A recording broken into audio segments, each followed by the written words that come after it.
Oke, pernah kepikiran gak sih gimana ceritanya sekelompok kecil pengikut Yesus yang tadinya ketakutan, ngumpet di Yerusalem, tiba-tiba bisa jadi gerakan global yang nyebar sampai ke seluruh kekaisaran Romawi?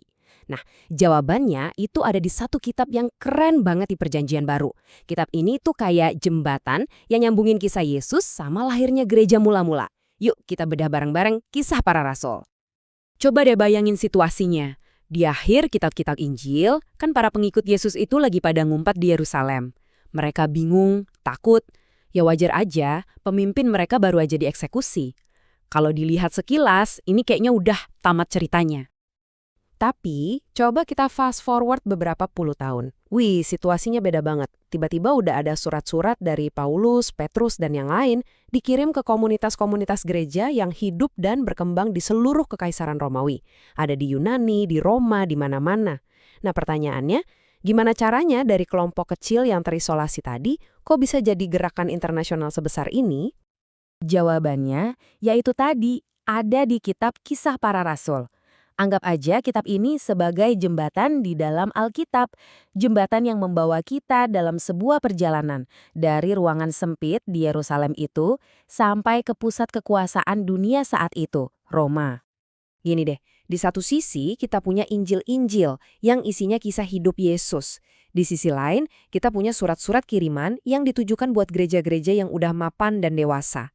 Nah, kisah para rasul ini adalah penghubungnya, yang ngejelasin gimana kita bisa sampai dari titik A ke titik B. Dan yang bikin kisah para rasul ini unik, kitab ini satu-satunya kitab sejarah di Perjanjian Baru. Jadi ini bukan sekedar tulisan teologi atau surat pribadi, tapi sebuah narasi yang seru banget, yang mencatat pertumbuhan gereja yang luar biasa selama 30 tahun pertamanya. Terus, siapa sih yang nulis cerita sehebat ini? Siapa arsitek di balik jembatan sejarah yang krusial ini? Semua bukti mengarah ke satu orang, Lukas. Dia ini bukan orang sembarangan loh. Dia seorang dokter yang pendidikannya tinggi, sekaligus sejarawan yang super teliti. Dan yang paling penting, dia itu teman seperjalanan Rasul Paulus. Jadi, dia menyaksikan langsung banyak peristiwa yang dia tulis. Keren kan? Nah, yang bikin kitab ini makin kredibel itu waktu penulisannya. Coba perhatiin deh, kisah para rasul itu berakhir pas Paulus dipenjara di Roma. Tapi, kitab ini sama sekali nggak nyebutin peristiwa super besar, yaitu hancurnya bait suci di Yerusalem tahun 70 Masehi. Ini petunjuk kuat banget loh. Artinya, kitab ini kemungkinan besar ditulis sebelum kejadian itu, mungkin sekitar tahun 63 Masehi. Jadi, ini catatan sejarah yang deket banget sama kejadian aslinya.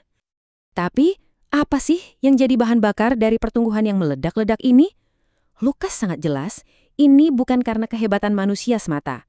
Ada sebuah kekuatan ilahi yang bekerja.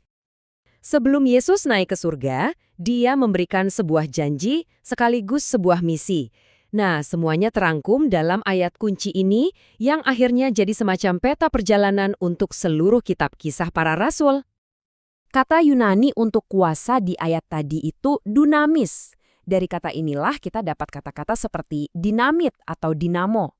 Jadi ini bukan cuma soal wewenang biasa ya, ini bicara tentang kekuatan yang eksplosif yang bisa mengubah dunia. Inilah kekuatan yang Yesus janjikan bakal dilepaskan buat para pengikutnya. Dan ucapan Yesus di Kisah Para Rasul 1 ayat 8 itu bukan cuma janji loh, itu adalah cetak biru yang sempurna untuk keseluruhan kitab ini. Ayat itu memetakan dengan sangat presisi gimana kekuatan dunamis ini akan menyebar keluar. Dan alur ceritanya benar-benar terungkap persis seperti itu. Dimulai dari Yerusalem, terus meluas ke wilayah-wilayah di sekitarnya, Yudea dan Samaria, dan akhirnya bergerak keluar sampai ke ujung bumi di dunia Romawi. Lukas menceritakan kisah ini lewat dua tokoh sentral.